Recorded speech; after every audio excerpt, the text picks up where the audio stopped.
So I'm going to ask Andrew now to say a few words on his role with the Thredbo Alpine Museum. And I've got a couple of questions come to me that I need to ask him before he gets away.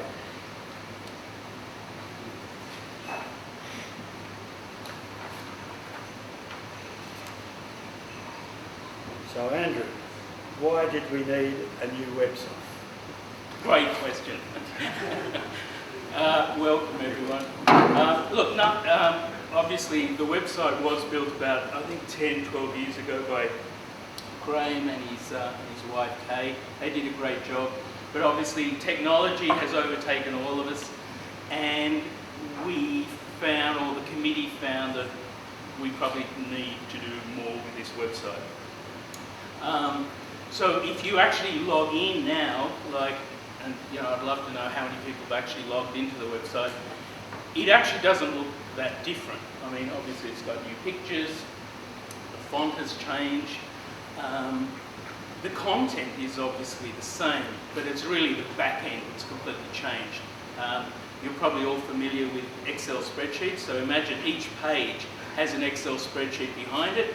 Every time I want to add a photo, in the old days I'd have to drag it in and then I'd have to format it. Now I just literally drop it in, write a description, and bingo, it's all formatted, it all pops up. The other thing, we've got a really good search button, we've got a donation button, and Randy, we took our first donation the other day. Probably mobile phone compatibility. I don't know if anyone's jumped on with their mobile phone. It looks amazing. It scrolls all the way down, it's clear, it looks great. Social media functionality. So now if you want to jump onto Facebook or Insta, you can either do it via the website. More importantly, if you download a photo onto the website, you can actually send it to Instagram and Facebook. So all those things just make the website a lot better. The other thing we've done, or which we're working on, is adding the collection. So the TAM collection is over 3,500 items. Within the museum, I'm guessing there's probably maybe 1,000 items that are available for viewing. The other 2,500 are actually in shipping containers down at Leesville. So we're going to bring that whole collection onto the website, and that should be ready in the next few weeks.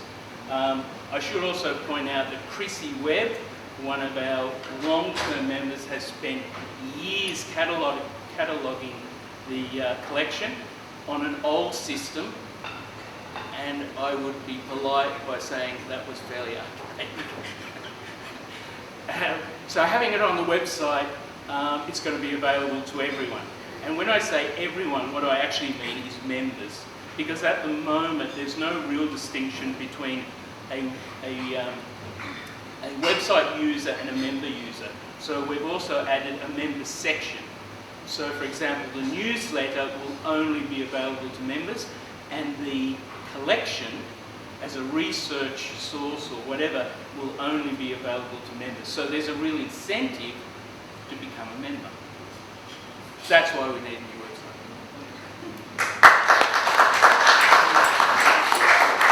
There's more questions. We had a dinner last September to raise money for the new website. Thanks to a whole bunch of people doing a lot of work, we raised $20,000. We've spent about 8, 9 so far with webmasters and getting these things done. We have more money to spend to make everything even better. Thanks, Randy. Thank you. Actually, has anyone else got any questions? I've got a couple coming up. Oh, okay. Okay. So what are the new benefits that members will get? Okay, so, I mean, as a small society, our income is primarily subscriptions. And I don't know how many people know, there's probably 160 members at $50 each per year. that's about $8 grand. After we pay rent and insurance and utilities, there's not a lot of money. A lot of museums are working towards being a lot more interactive, and now that we've got Errol and Randy, and obviously we have a huge catalogue of photos and DVDs, we could make the museum quite spectacular. And if that happens, we get the kids in, it just explodes. So obviously we need money, we need time, we need space. So just concentrating on the money side, we need to attract subscriptions. So first thing is all members get a 10% discount on the shop, and that's going to be via a promo code. I have sent it out, but you will get that in the newsletter. What else? Obviously discount functions. We've got our Sydney pre-dinner function. We've got our Thredbo one, blah, blah, blah. So those discounts obviously continue. What else? We're also looking at potentially monetising part of the collection. And there I'm thinking photos, DVDs. We have this huge resource. If we load them all up, people can see them, and then, you know, there's a picture of you skiing, the moguls in 1977. I want that photo. You know, as a member, you can buy that at probably half the price that a non-member would. That'll do. You've given me this one. What are some of our plans for the future? Is there much needs to be done to achieve some of these? So I think, I mean, as a committee, we have robust discussion on where the museum's going. There's lots of ideas, but it's probably not for me to tell them. I should pass to Randy or Errol because they're in charge. Well, we have so many items, and nobody can see it. Yes. So the whole idea of the future is to digitize absolutely everything. So it's all interactive. You can search stuff and you can compare stuff. You can get all of Tommy Tomasi's photos and videos. You can do all that. So that's the long-term goal to make all that happen. And I guess if we get more space, I think KT are very cognizant that we need more space, or we want more space. If we do get more space, we can have big TV monitors, screens, really showing a bit of action, you know, having snowboard movies running all the time. I think kids are going to love it. And yeah, away we go.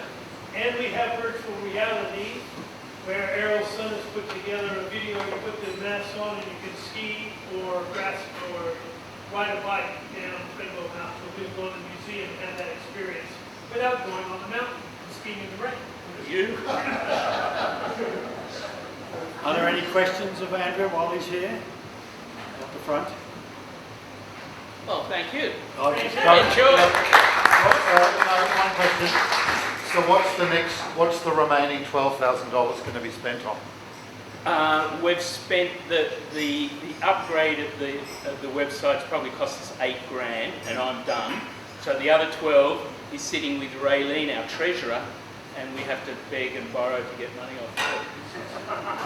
To pay people to Thank you. put all this. Okay. Our next guest to get up and speak will be someone known to most of us in the room, one way or another.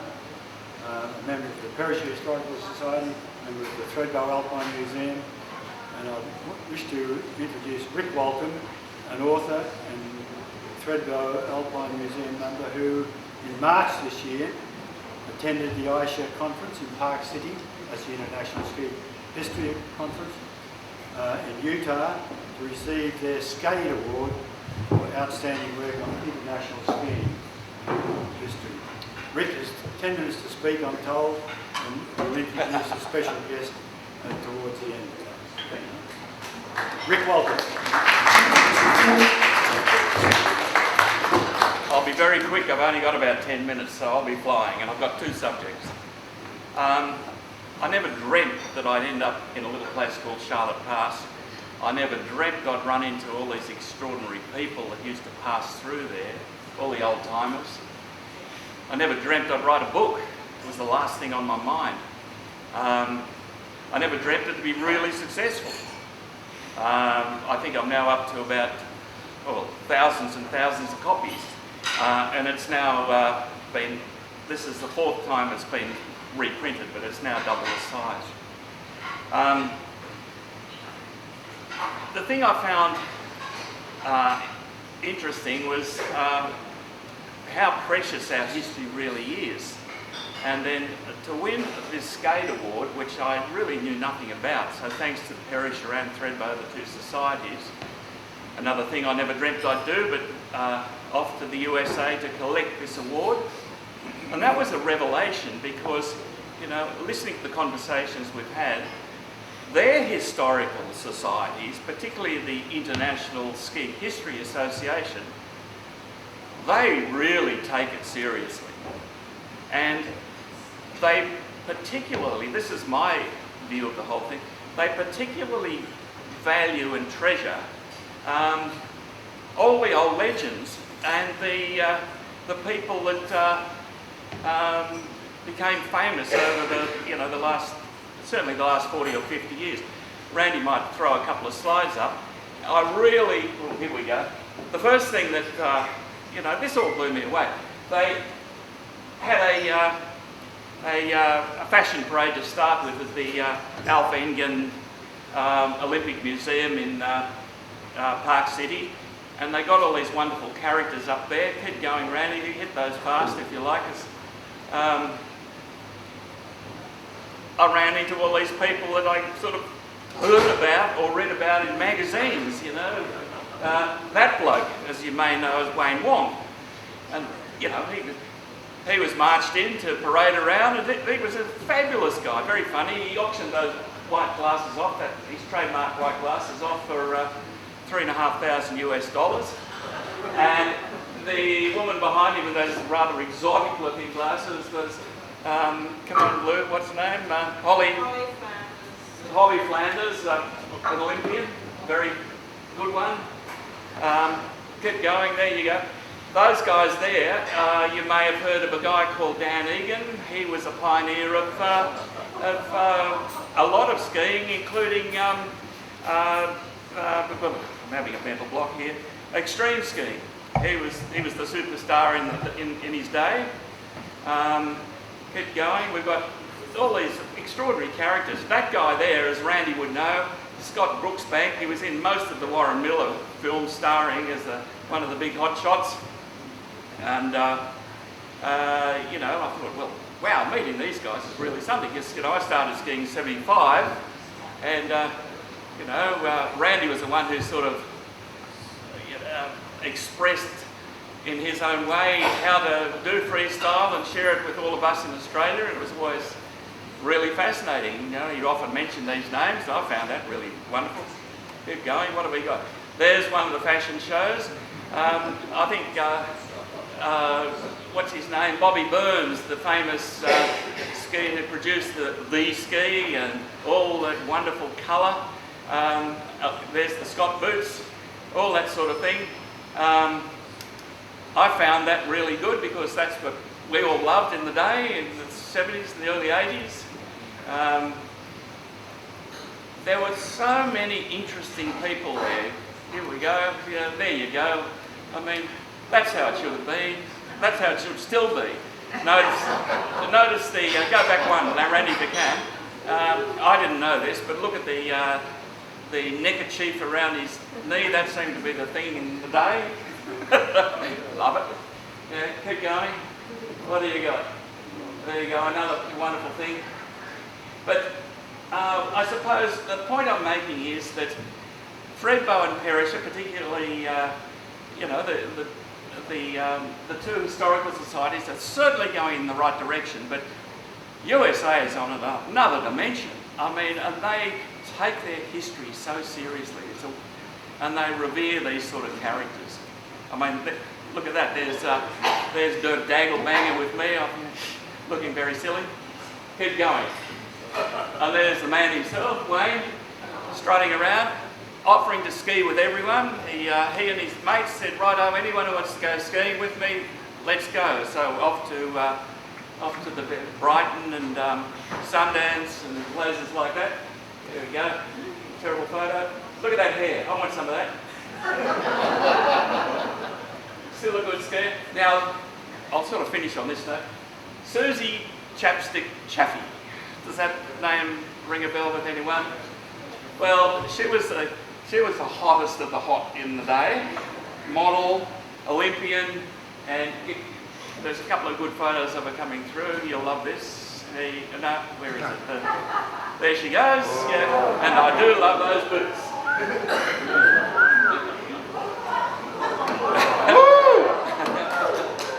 Anyway, it was a marvellous experience, and that's Benu's, I think he's 98, skiing every day.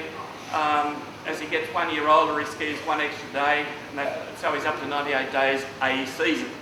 Wow. And there are the cover girls from the, where's our Powderhound boy? He's here somewhere.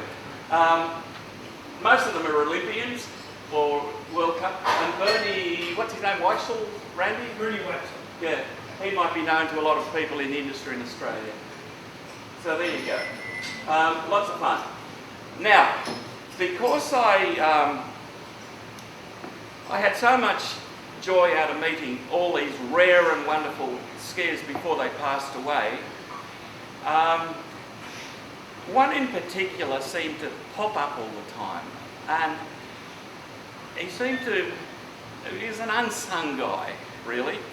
But anyway, much to my great astonishment, he's well and truly alive and kicking.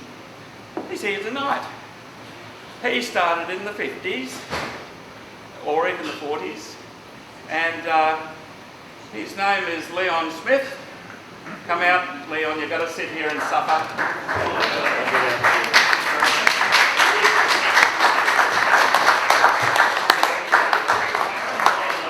This is a great joy to have this remarkable man here tonight. To me, he's a national treasure. Come on out here. But we can't let him talk because we'll be here for a month. Can you sit up there or do you want to sit?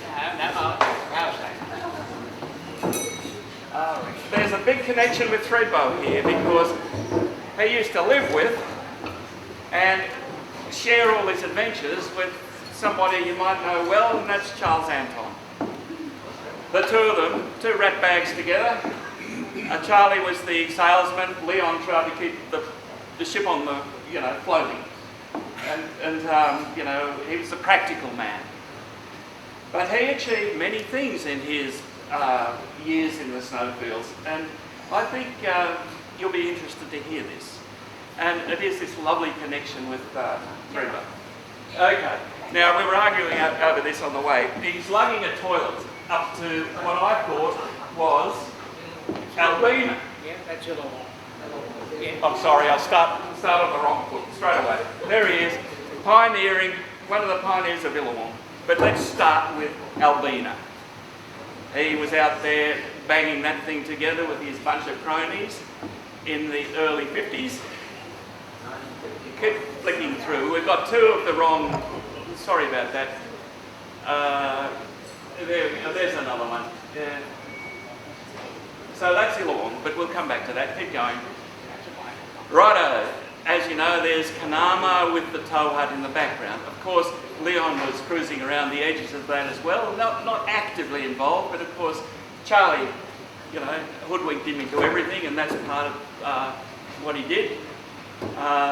After that comes the tow hut.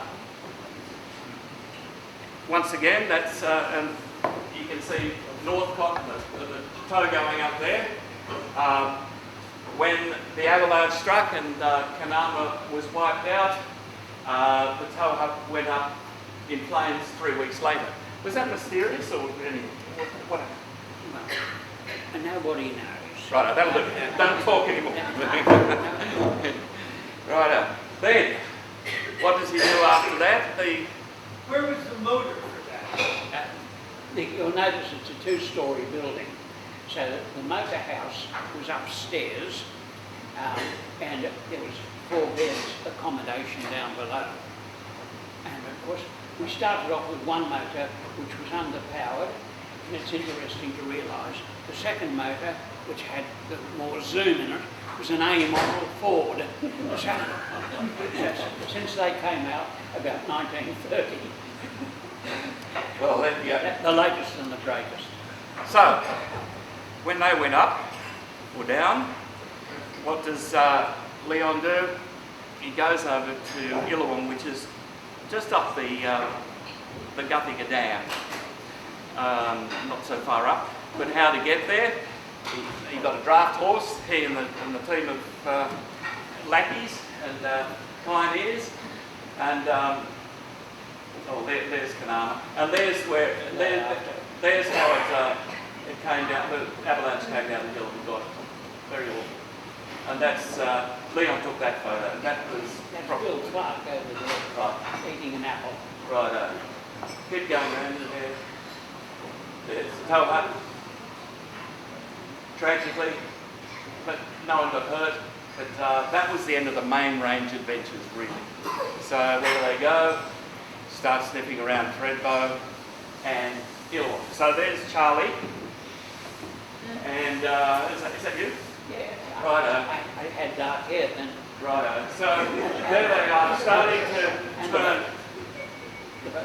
Yeah, turning. Yeah, I'll get to that. Yeah, turning Pound Street Hut into Illawong. Same shirt.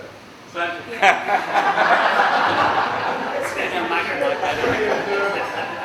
how did people in those days build lodges with a draft horse and a couple of boats? One of them being a converted, salvaged from a World War II Oh, that was the belly tank. belly tank. The dinghies, that was Yeah. So they lugged all the timber and bits and pieces up with that, with a couple of those boats. There he is rowing. that's unrowing belly tank. Yeah, and of course, Guthiga Dam's filling at that time, so they had to watch out what was going on. There Thanks, weren't Frank. any- Well, there weren't any oars. That's why they were using a plank of wood. Okay, so next is, that's it? Righto. So, after Illawong, you drifted over to Thredbo, and we have Karila and Roslyn Lodge. So all the time, this guy was behind the scenes or actively involved in creating quite an interesting piece of our history. So Leon, as far as I'm concerned, your mate Charlie, he was given a ski lift plus a mountain. They were named after him. The least we could do for you, I think, is invite the Thredbo Historical Society into approaching the National Geographic Names Board and having Kosciuszko changed to Mount Smith. Thank you. I think you're An amazing guy who's done an amazing amount for our industry. Thank you. Hey, you would have seen that. Ladies and gentlemen, Errol Hanlon.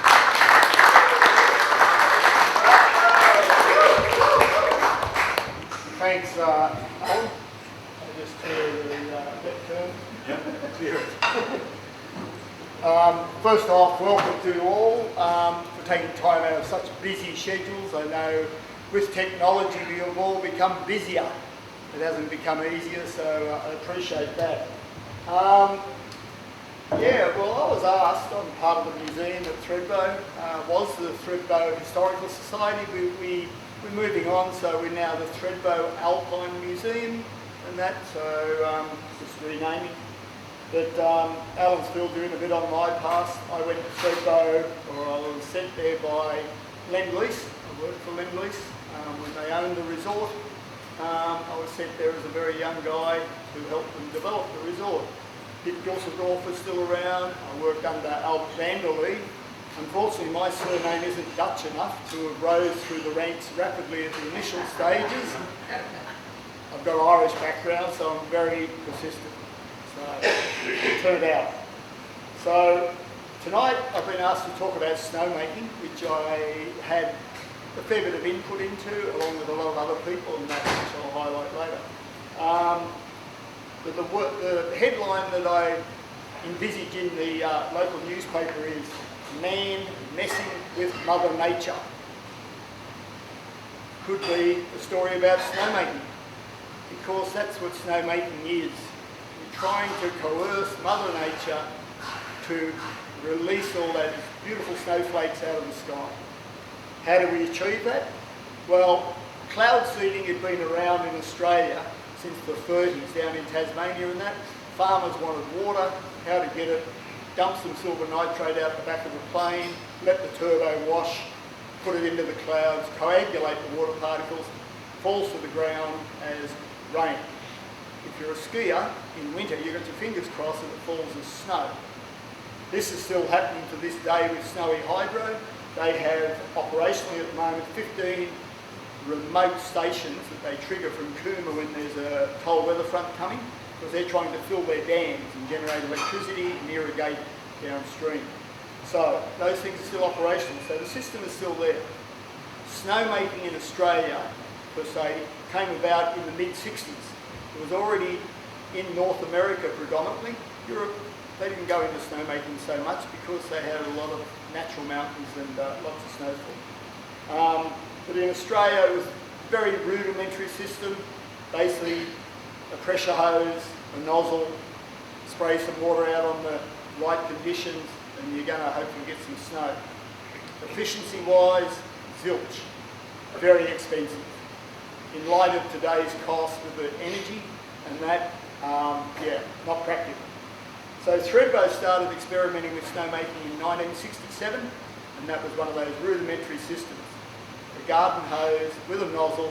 Somebody stood out there on a cold night and tried to make snow. But moving on from that, Thredbo really started getting into snowmaking in the mid-80s. And that. The image behind me is such an event. That is the very first serious snowmaking attempt in Thredbo. But I'll come back to that in a minute. So, snowmaking, what is it? I want to tumble a particle of H2O into the atmosphere with compressed air. I want it to float as long as it can. I want it to float to the ground, and as it floats to the ground, all that latent heat is stripped off in the right conditions, and it falls as a snowflake. We go skiing on it. Sounds easy. Far from the truth. The reason why resorts persevere with it at great cost is because guests now expect snow. I book my ski holiday, I don't care about Mother Nature, I want to go skiing regardless. So, and resorts want to protect their investment, so, and particularly in Thredbo's case, the key word for Thredbo is skiing top to bottom.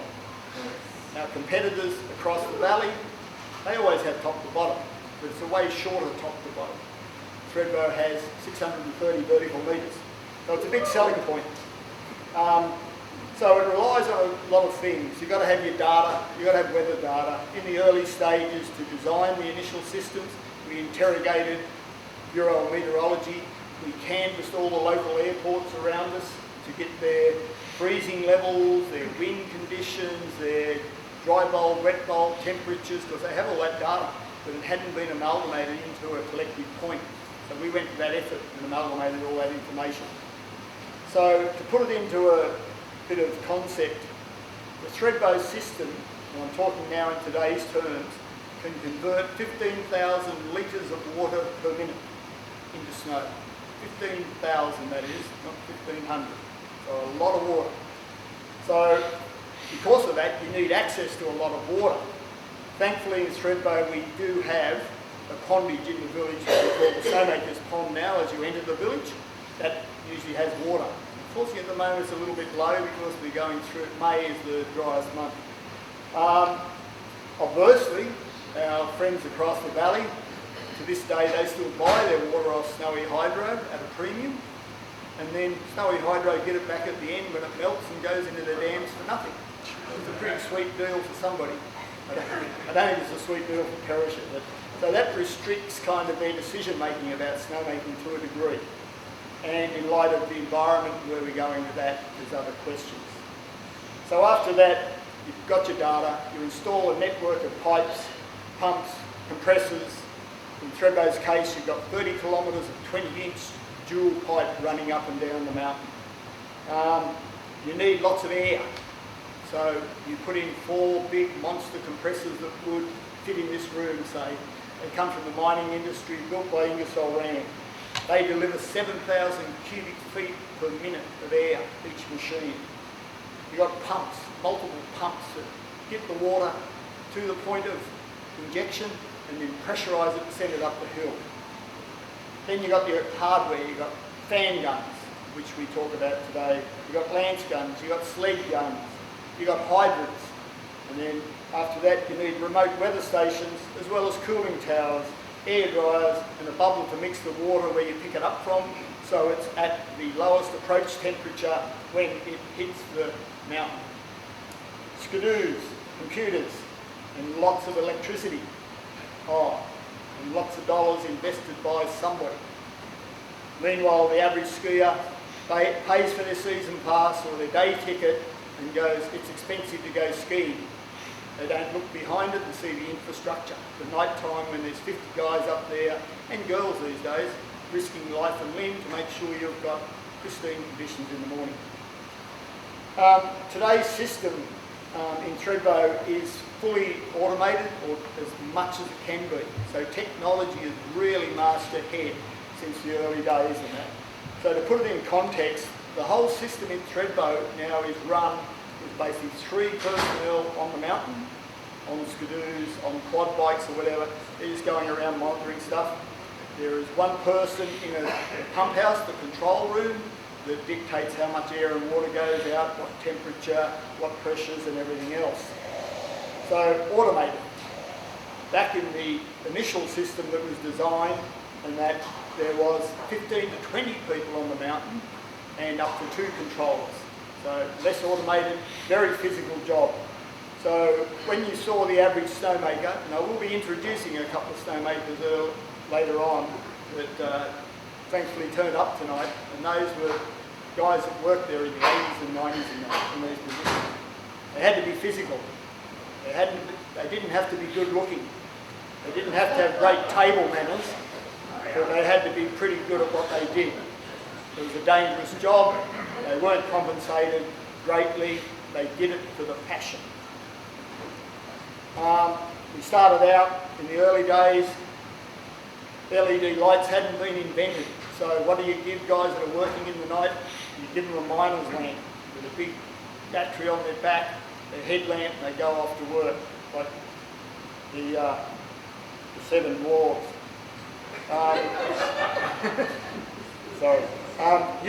Uniforms had to be bulletproof.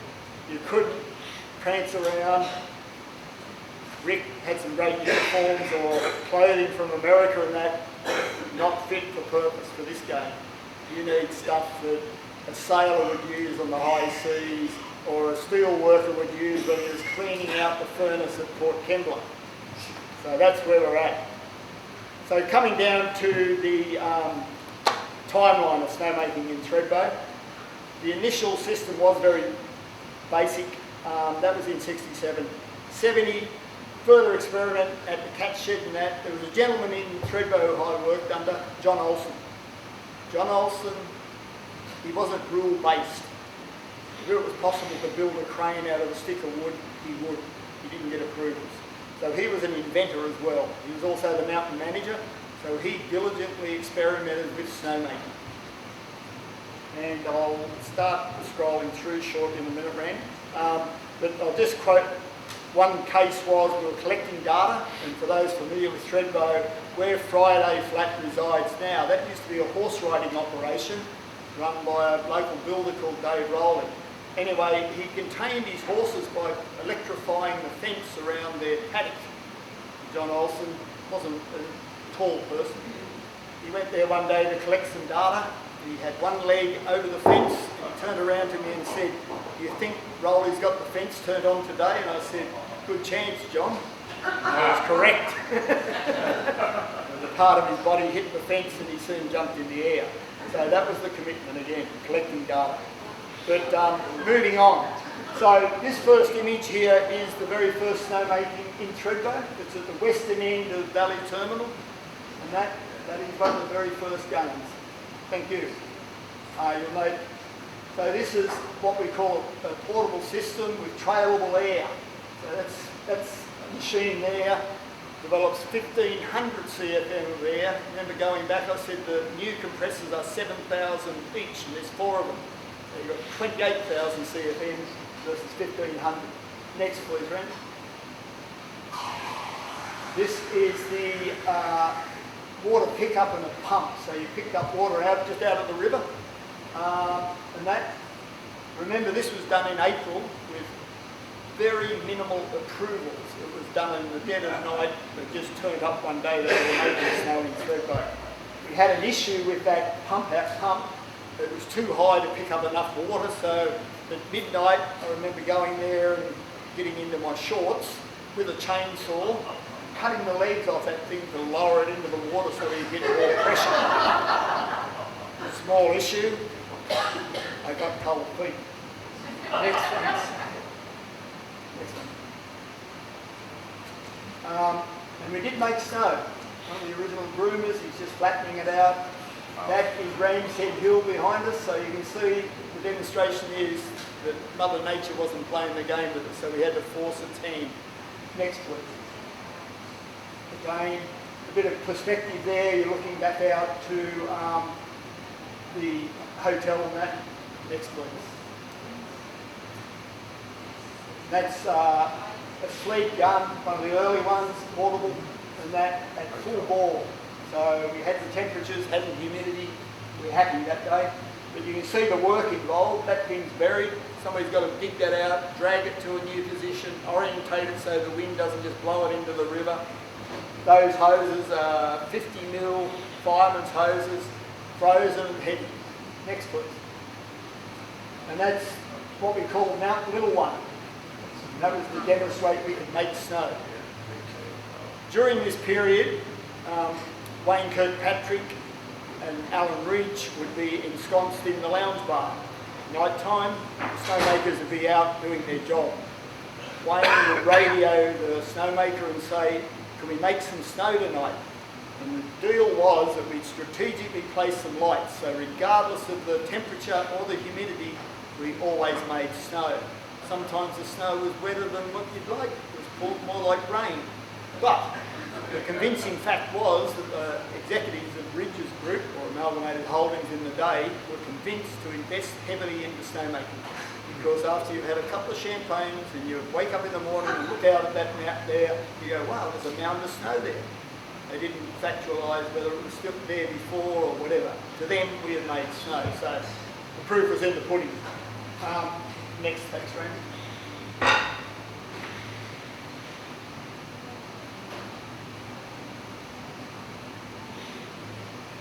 Yep, and that's just to give you an overview. So you can see there's not much snow around. So this is kind of May, June in Thredbo. Yep, next. Now we move on. So this is now 87. You can see down in the bottom right there, that's the actual existing pump house that's still there today. That is Friday Flat under development before it was built. Remember, in that summer, we had a pretty intense summer. We built Easy Does It chairlift, we built gun barrel chairlift, and we put in 30 kilometres of pipes and snowmaking. Next, please. Here is the system being installed. So those pipes are 220-inch steel pipes. So when I say 20-inch, I'm talking that size. They were laid by a company called AJ Lucas, who had just come off a project. Next, please. Yep. That is a machine called a Zaplock machine. So he's actually come out of the Texas gas oil industry. It was a new system instead of welding the pipes. So he Zaplocked them. I won't go into details. Next one. There's AJ Lucas's team, hard at work. So these are what they call boom lifts and that. So they string together a kilometre of pipe. weld an eye under it, tow it up the hill, lower it into the trench, bury it, and then have hydrant points come off that. So AJ Lucas was a bit reticent about taking on the project because their previous project to this was 600 kilometres of gas pipeline in Roma, in Queensland. But I had a contact through my father actually, who worked with AJ Lucas, and he convinced him to come down to Thredbo and lay 30 kilometres. And I got to know AJ after that, and I said, why'd you do it? And he said, I'm giving the boys, and these are hardcore guys, these are oil workers. He said, I'm giving the guys a bit of a break because I haven't told them yet they're going to Saudi Arabia for 2 years. And he said, as you know, there's no beer and no girls in Saudi Arabia, so they're not going to be happy. that was next please. Now we move on. There's AJ Lucas. This gentleman's called Captain Gadget. If there was something technical, he'd like to get his fingers around it and either make it work or stuff it up. Hey, Ron. One or two. This shot is these shots are to demonstrate to you the system.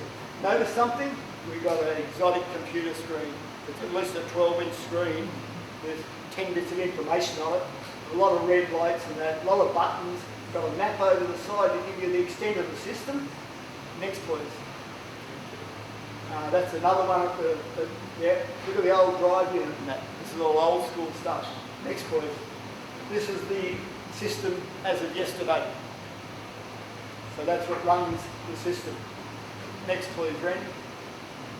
This is the pond where the water's picked up from. That little building over there is the pump house, primary pump house. Next. So the water goes in there under low pressure, picks up a lot of water, 15,000 litres per minute is being sucked out of there. There's a bubbler in there to mix the water. Next, please. Same thing. Next, please.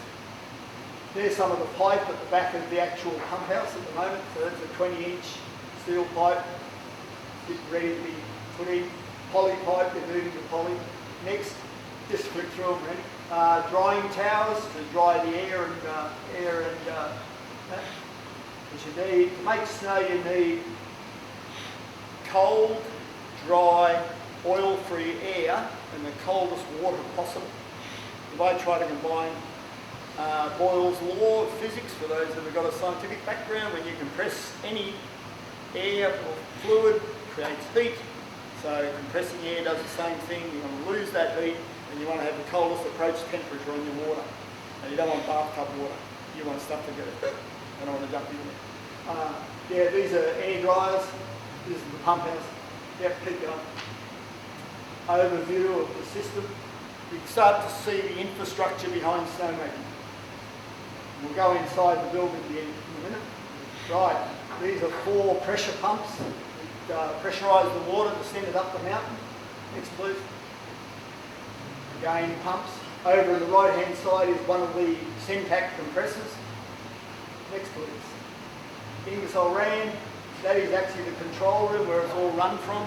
Fully soundproof because you can't go in there. It's industrial deafness if you go in there without earmuffs on. Next, please. Again, compressors. All I see when I look at that is money. Next. Next. Next. Right, end result, we're making snow. Very good. Okay, go on. There's sled guns, so that's the old school. Today, Thredbo only has 40 sled guns remaining. In the days when a couple of the gentlemen that I'll introduce in a moment were around, probably had a couple of hundred of them. Next, please.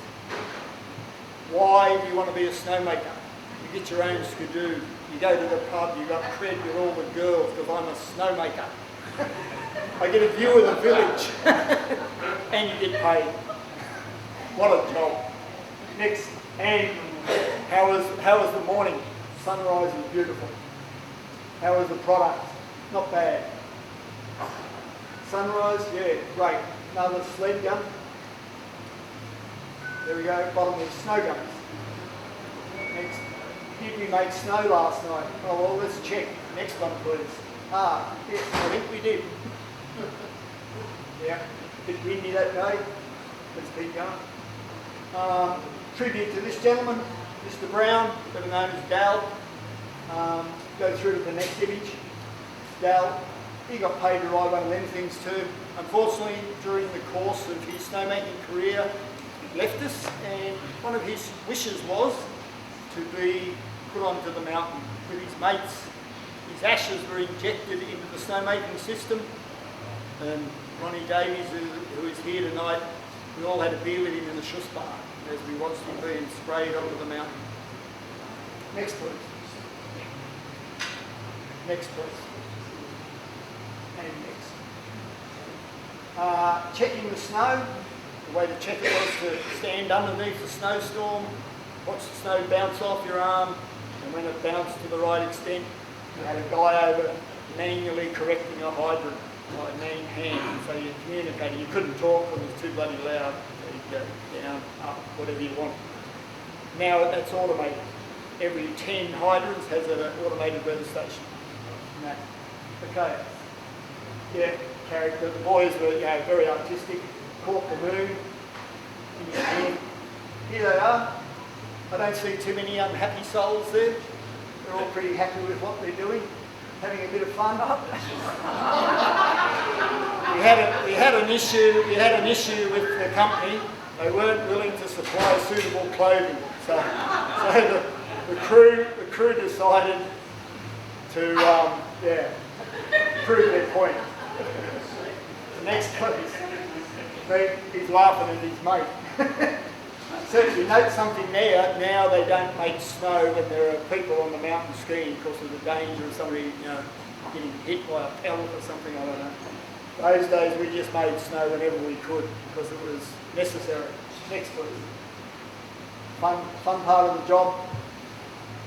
Yep, and again, Ian Funnell, who was there in the early days. Next please. Bottom of snow gums. And yeah, there's probably been a bit of natural, but I think this is one of those mornings where the lift department and the snowmakers probably had a little bit of a disagreement. Of course, you can see on the fence the remnants of their work overnight. All the hoses are hanging up. So they've finished for the night, they've gone home, but left 10 metres of snow at the bottom of the lift, and it's quite hard, heavy snow. These guys have probably just walked out of the pub, a few hours ago with a headache, and they're thinking, friggin' snowmakers, what are we going to do with them? So it was a bit of, there were times. But all worked together because what it meant was we got paid, people came to ski, we were successful. Next please. Just a shot. Yep. Central slopes. Yep. Yep. Snowcat. Keep going. That's a close-up of the gun. Air, water going in, being tumbled. As well as just relying on the pressure, it's rare that an ice particle will form in free air. Ice needs to form on the windscreen of your car or on those dodgy gloves you bought that you wish you would have paid the extra money on the outside. So, to make an icicle form, you need what they call a nucleator. In the early days, basically it was as simple as putting a handful of pine needles into the water pump, mincing it up, and there were little particles and that would go out, and that floating through the air would start the process of an ice crystal, i.e. snowflake. We've moved on from there. We use a product called Snowmax now as a nucleator, going back to the 1930s where they used silver nitrate out the back of the plane. So yeah, there is an additive they put in, very expensive. They store it almost under lock and key, but it does work. Very safe for the environment, I think. I'll ask the stuff. Yes, please. Yep. We're getting into the artistic section now. Bottom of Ramsey. You can only, I think this guy's name is McDougall because he brought his own sporran with him. He got his own sporran. It must be cold because he's running. He's not standing still. Either that or his mates are about to throw a snowball at him. And there we go, that's the proof of snowmaking overnight. You can notice directly under the chair where the person's trying to practice their freestyling, there's a little brown patch where maybe the right temperatures weren't on. There's a little puddle left there, which when you're a skier, you come through there and will pull you up in a death stop.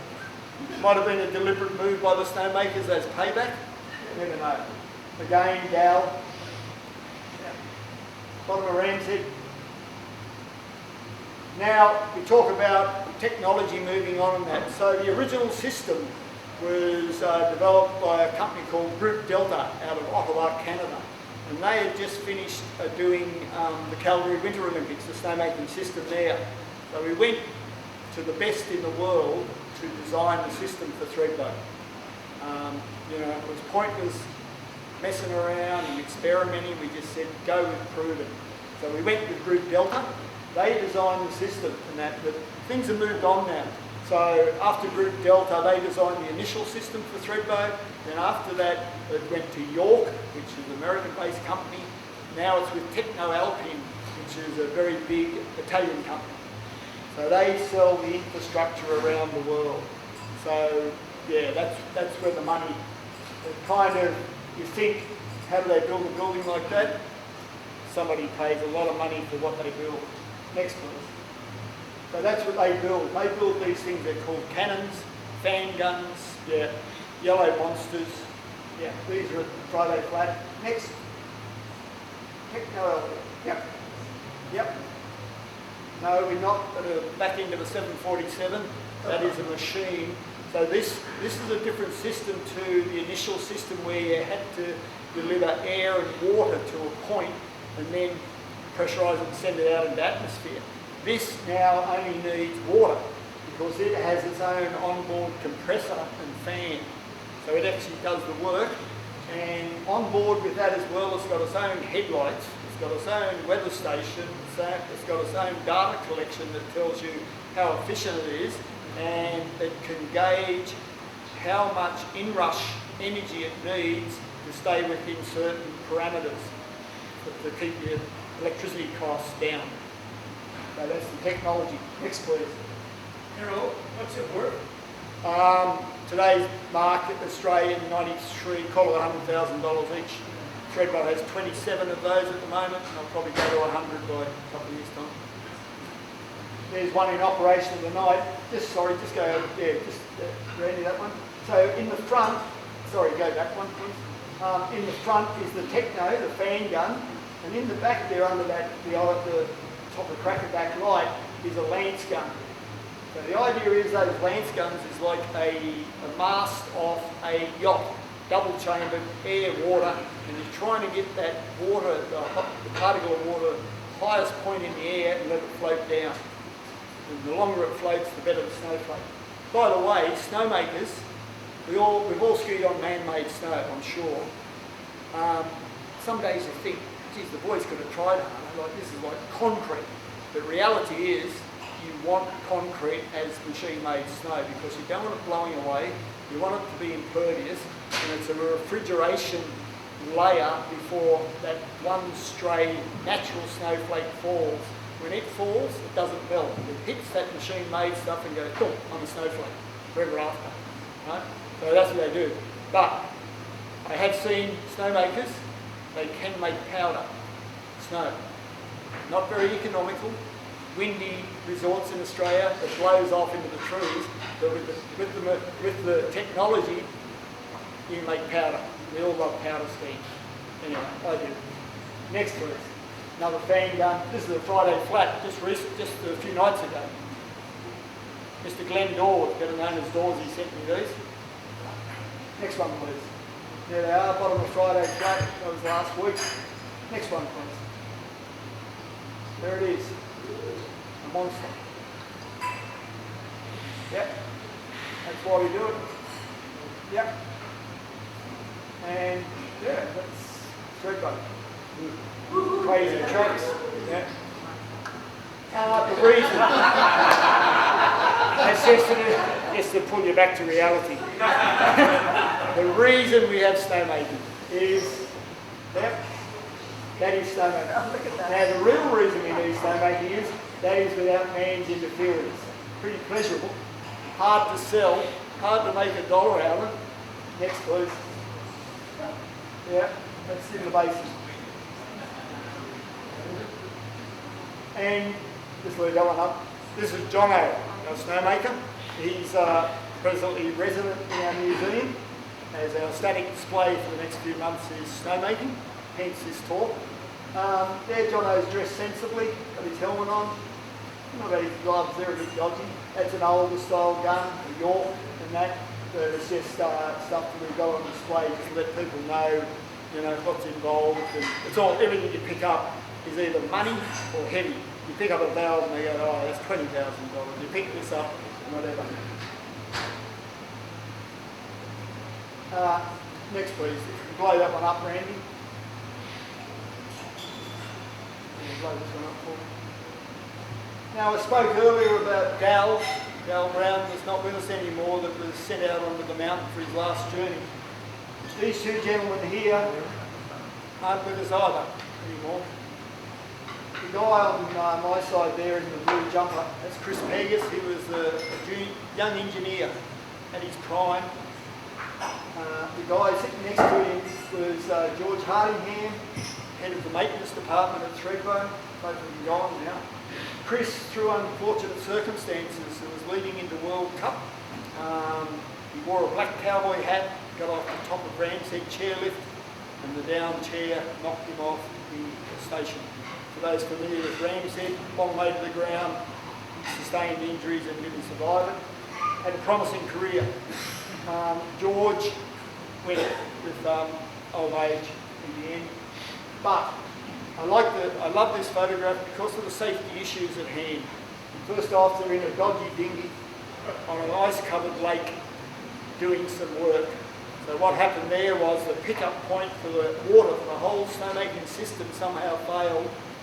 So what do? You get a new one, and then you convince a young guy, Terry Cohen, put on two 16mm wetsuits, down a half bottle of rum, and jump in that water and reattach it in the middle of winter. So you can imagine. But yeah, just bring back memories for me of these two guys, because it was a big team effort in Thredbo them days. You were expected, if you weren't working 7 days a week and fully committed to the system, and that's evident to this day. The snowmakers, they're out there right now. If the weather's on up there, they're getting ready to make snow tonight, much as they are in Perisher, I dare say, and down in Victoria. So behind the scenes, there's a lot of money being spent, and hopefully we all get to experience that at some point. Now, I think I've just about covered it all, but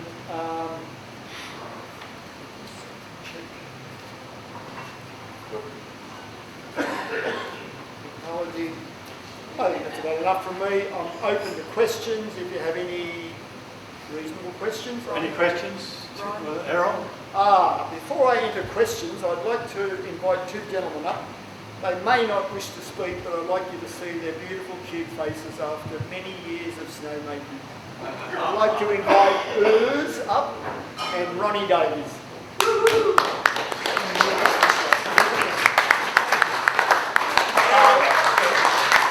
Ronnie wishes to speak. Ronnie's got the floor. Errol mentioned about the excitement and how the boys just wanted to make snow. It's one of the most exciting, most dangerous jobs you could ever imagine. You're out on the mountain in the middle of the night on angle, ice, snow. One morning on Friday flat, there's two, sorry I'm getting a bit sidetracked, there's two famous sayings in snowmaking. Werner was coming around from the middle of the mountain, he's coming around into Friday Flat. Dal Brown had just made, we used to make what they call whales, and you just wouldn't move the gun and it would just make what was a whale lying on its side. Now Dal he was so proud of this whale. And around the cat comes and it's Werner, the mountain manager. And he's coming trundling across Friday Flat, and Dal's looking at him and looking at Werner drops the blade and cuts right through the middle of Dal's Artistic work.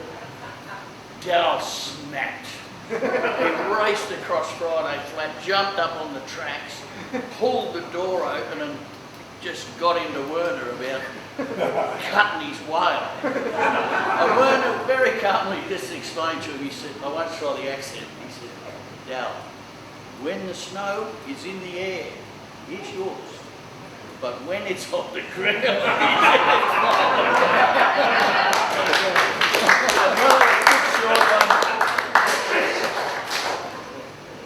there was talk about, you know, it's a pressure job. And someone was talking about the pressure involved in snowmaking. So excited. And he just turned around and he said, the only pressure in snowmaking is in the hoses.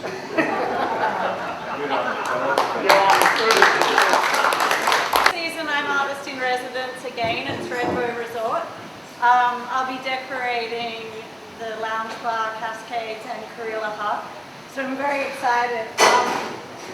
This is one of the works. The original work will be in the lounge bar. This is a print. I don't do prints. My gallery hates prints. And so therefore this is quite a one of a kind. You may have seen a print from about 10 years ago and that's about it. I absolutely love the Historical Society, the museum. I've worked a few shifts in the museum. I love what you do. I want to support everything I can. For me, painting pictures of the past helps me understand where I came from. And Thredbo's at the heart of everything I do. It's my spirit home. I love it. And every time I jump in the car to go there, I'm very happy and thrilled. And I love reading about the different histories and lodges and the way Thredbo was formed, and it's such a vibrant history. And so I want to assist as much as I can to preserve what has been so that the future can be as vibrant as the past.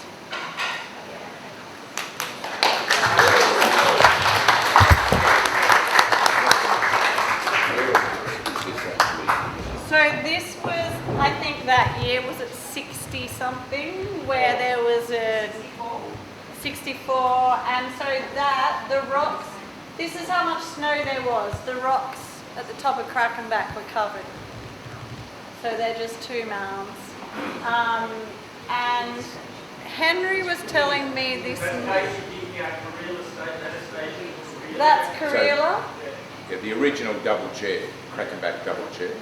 Yeah, so this is the top to bottom comes around here. If you've done the top to bottom.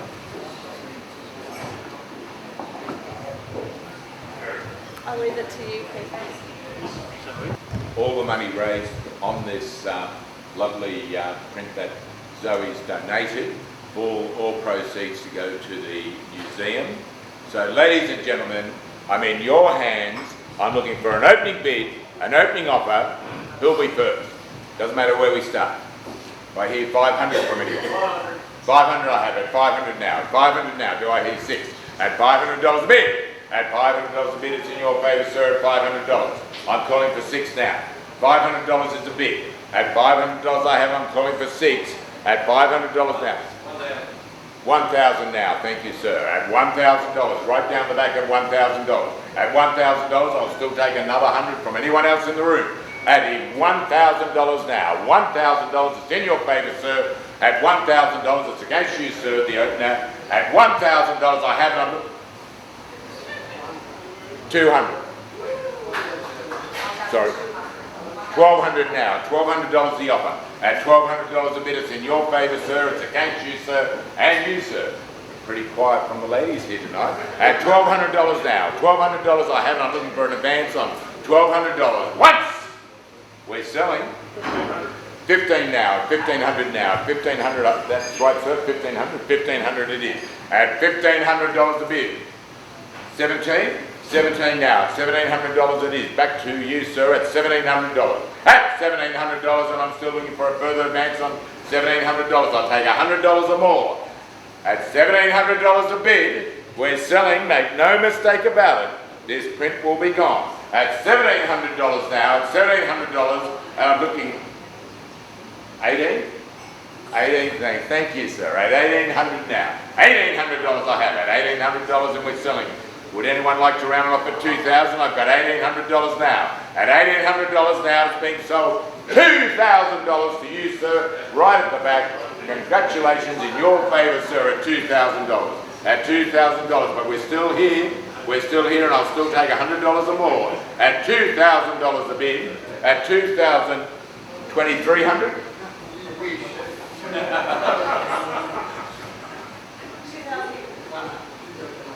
2,100, 2,000. Just one will do.